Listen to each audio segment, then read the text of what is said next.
Welcome to the Point.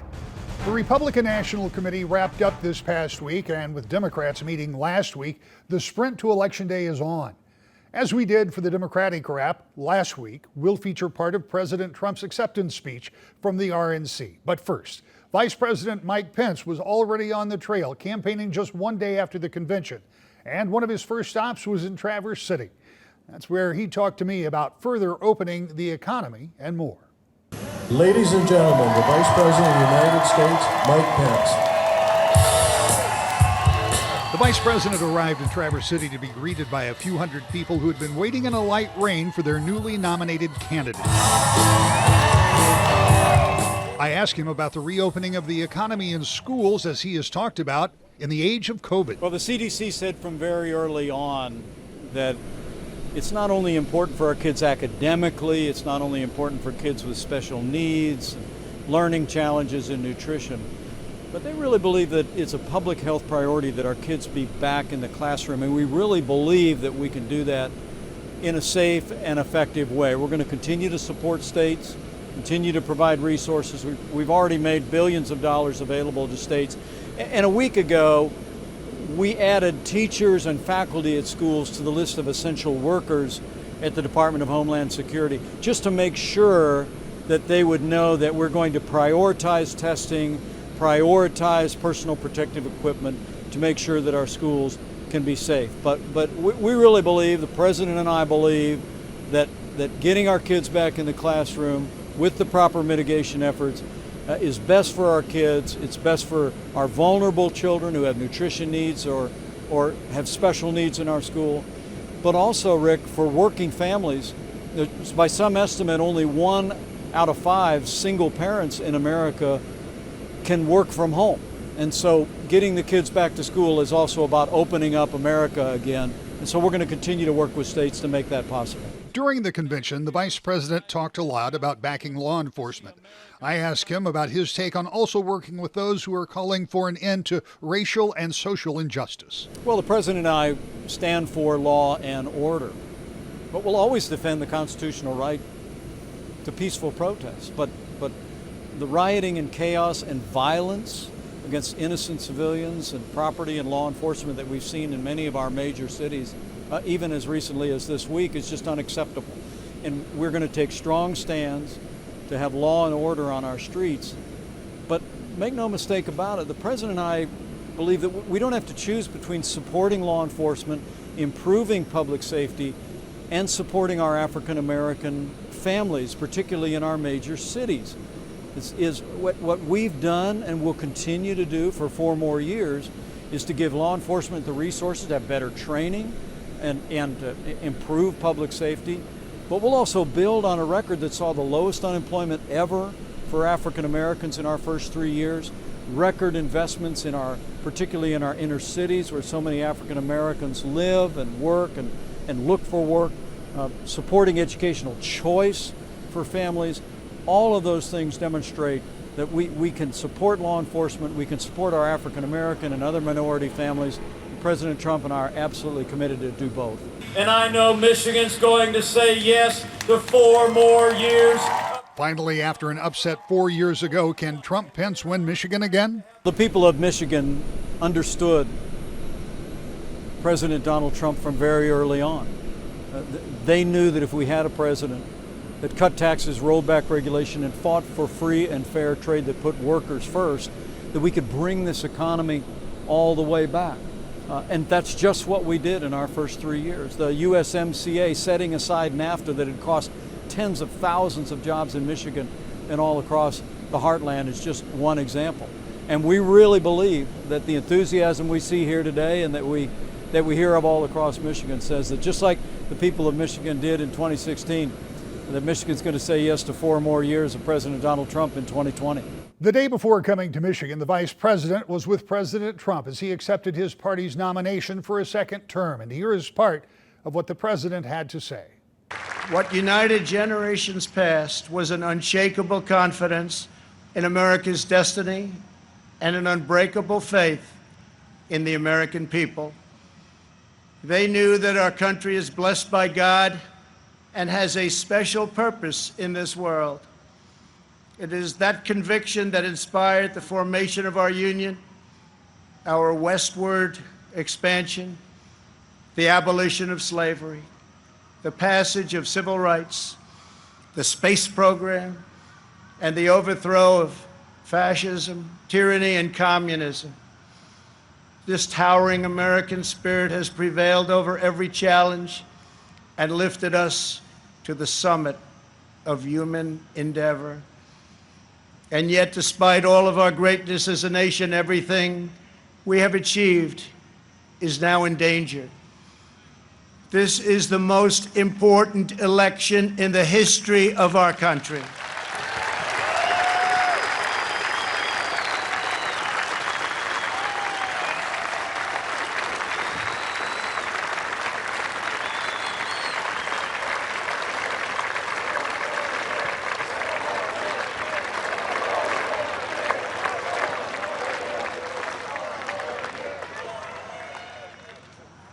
Thank you. At no time before have voters faced a clearer choice between two parties, two visions, two philosophies, or two agendas. This election will decide whether we save the American dream or whether we allow a socialist agenda to demolish our cherished destiny. It will decide whether we rapidly create millions of high-paying jobs or whether we crush our industries and send millions of these jobs overseas, as has foolishly been done for many decades. Your vote will decide whether we protect law-abiding Americans or whether we give free rein to violent anarchists and agitators and criminals who threaten our citizens. And this election will decide whether we will defend the American way of life or whether we will allow a radical movement to completely dismantle and destroy it. That won't happen.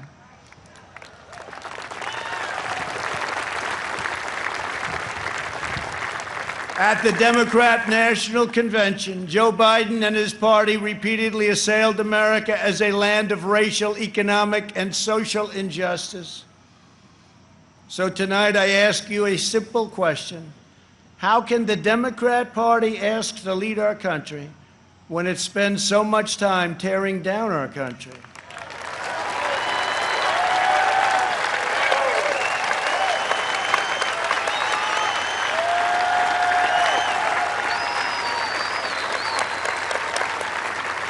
In the left's backward view, they do not see America as the most free, just, and exceptional nation on earth.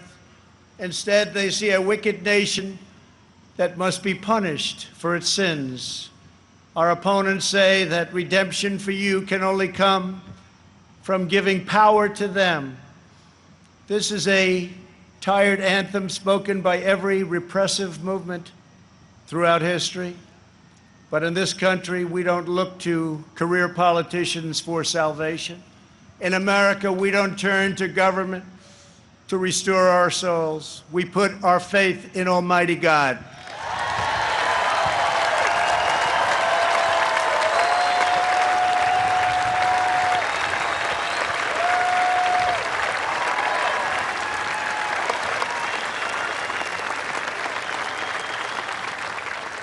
Joe Biden is not a savior of America's soul.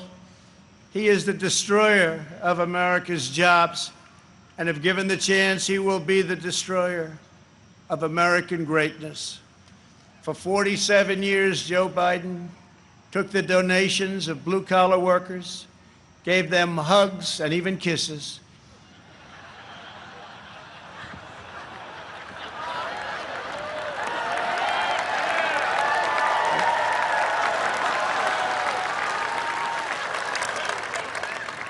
and told them he felt their pain, and then he flew back to Washington and voted to ship our jobs to China and many other distant lands.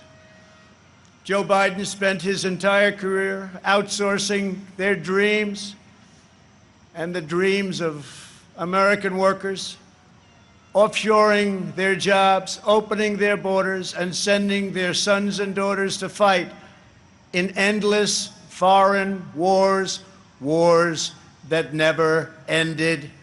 4 years ago, I ran for president because I could not watch this betrayal of our country any longer. I could not sit by as career politicians let other countries take advantage of us on trade, borders, foreign policy, and national defense.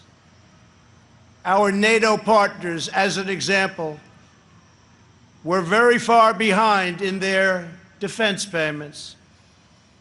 But at my strong urging, they agreed to pay $130 billion more a year, the first time in over 20 years that they upped their payments.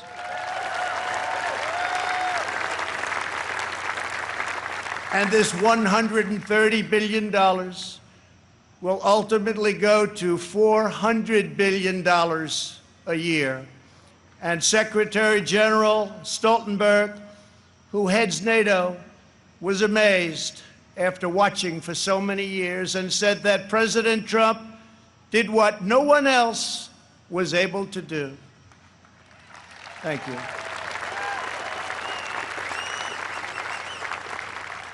From the moment I left my former life behind, and it was a good life, I have done nothing but fight for you. I did what our political establishment never expected and could never forgive, breaking the cardinal rule of Washington politics. I kept my promise.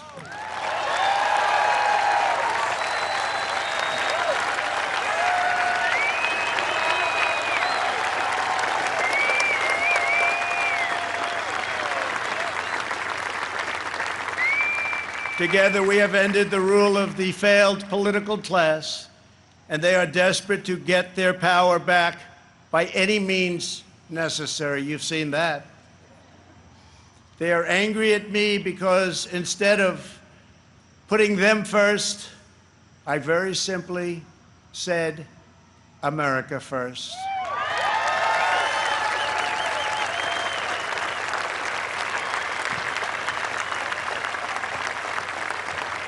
Thank you. Days after taking office, we shocked the Washington establishment and withdrew from the last administration's job-killing Trans-Pacific Partnership.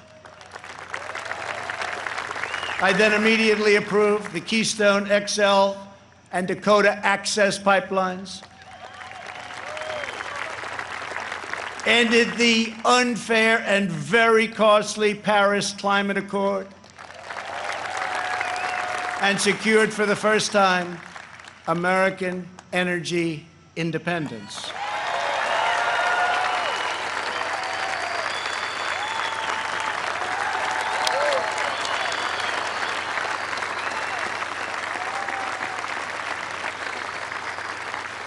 We passed record-setting tax and regulation cuts at a rate nobody had ever seen before. Within 3 short years, we built the strongest economy in the history of the world. Washington insiders asked me not to stand up to China. They pleaded with me to let China continue stealing our jobs, ripping us off, and robbing our country blind. But I kept my word to the American people. We took the toughest, boldest, strongest, and hardest-hitting action against China in American history by far.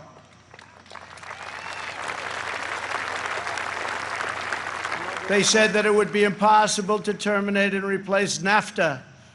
But again, they were wrong. Earlier this year, I ended the NAFTA nightmare and signed the brand new U.S.-Mexico-Canada agreement into law.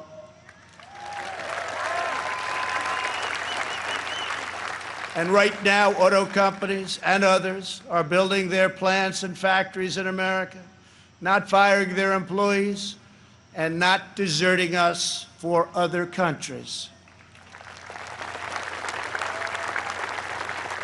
In perhaps no area did the Washington special interests try harder to stop us than on my policy of pro-American immigration. But I refuse to back down, and today America's borders are more secure than ever before.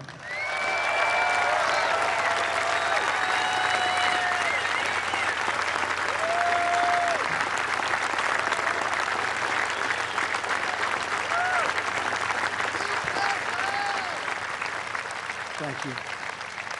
We ended catch and release, stopped asylum fraud, took down human traffickers who prey on women and children, and we have deported 20,000 gang members and 500,000 criminal aliens.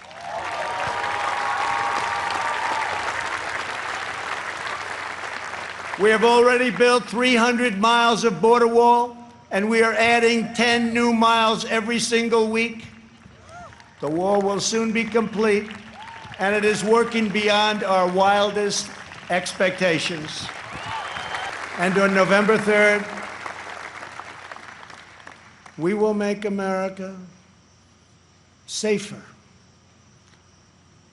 We will make America stronger.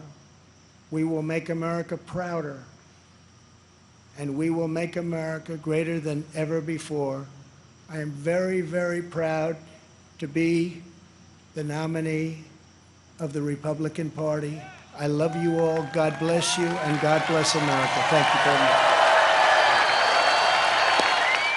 When we come back, the rest of the conversation we began last week with the problem solvers. That's next. To the Point. Welcome back to The Point. Last week we introduced you to a group of legislators in the U.S. House who call themselves the problem solvers. 25 Democrats, 25 Republicans who come together to create what they see as positive change. U.S. Representatives Debbie Dingell and Fred Upton are two of the members from Michigan. They, along with Congressman Tom Reed from New York, talked to me about what the group is trying to accomplish.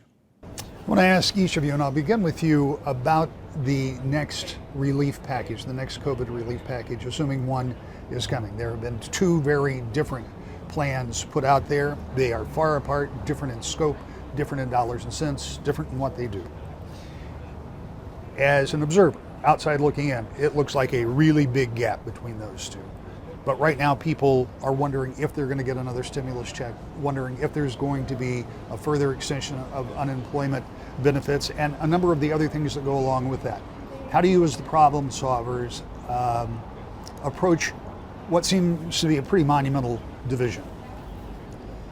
Well, we all are talking to each other. First of all, I'm someone that thinks that we have no choice but to get something done. I've ceased to say something's going to happen by next week because it hasn't happened. But I think we all recognize, none of us, we listen to the people we represent. We understand the people we represent.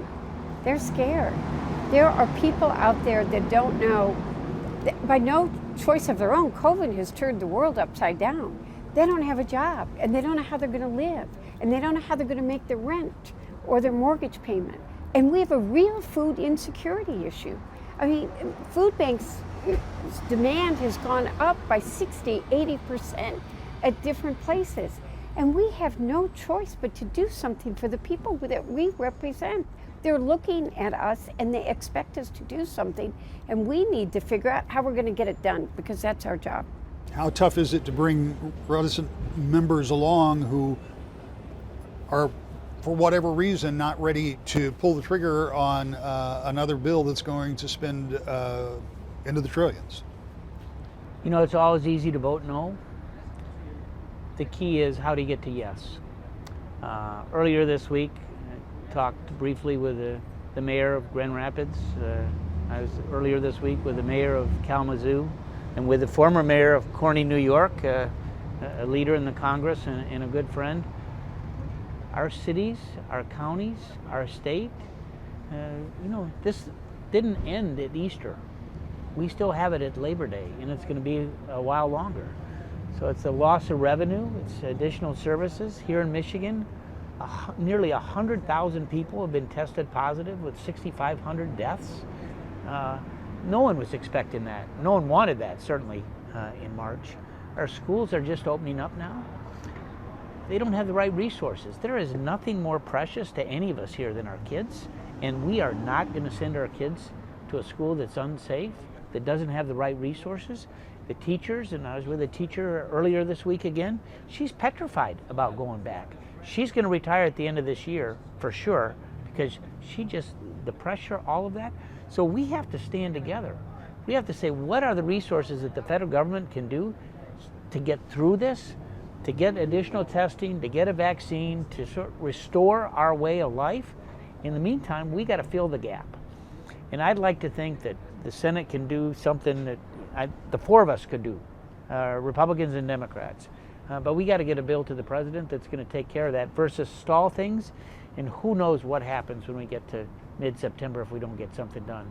And for the lives of people that are hurting, that don't have a job because that restaurant or that small business didn't open up, we're hearing again now from the small businesses, is there going to be a second round of PPP? You gave us 24, first it was 8 weeks and then it was 24. What do you do about the unemployment benefits?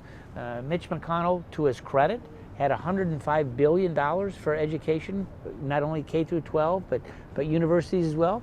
Debbie represents University of Michigan. I have Western Michigan and others, we have daycare centers. They need help.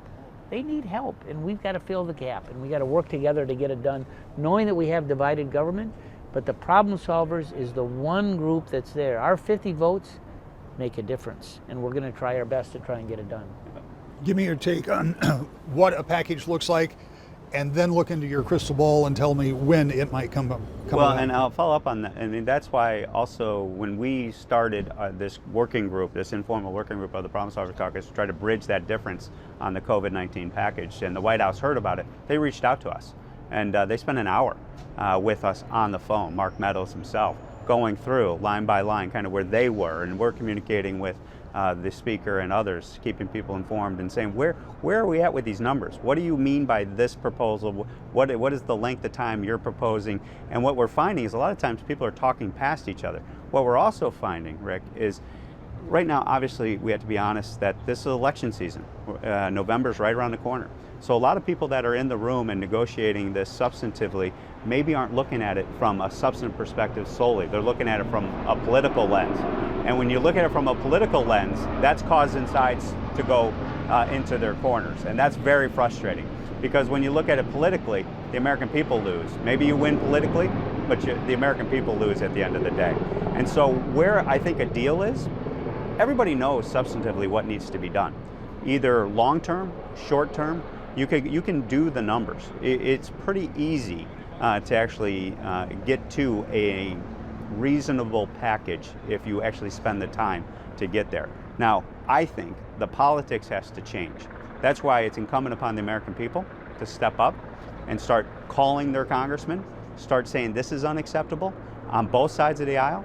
We will lead in the Problem Solvers Caucus. We will make sure that we hold our leadership accountable and say, we're not leaving until we get a deal. We need to be back in Congress to get a deal done. And that's the kind of pressure that these kind of leaders with Debbie and Fred do every day. They want to do what's right for the American people first and worry about the politics later. When we come back, a final thought next.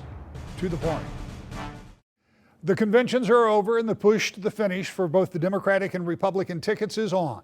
You can already request a ballot application, and early voting will start soon. It's 65 days until the actual date of the election, but many votes will be cast before then, so now is really crunch time for these campaigns. We'll track them as they focus on Michigan and bring it all to you daily on News 8, and every Sunday morning at 10 o'clock right here, To the Point.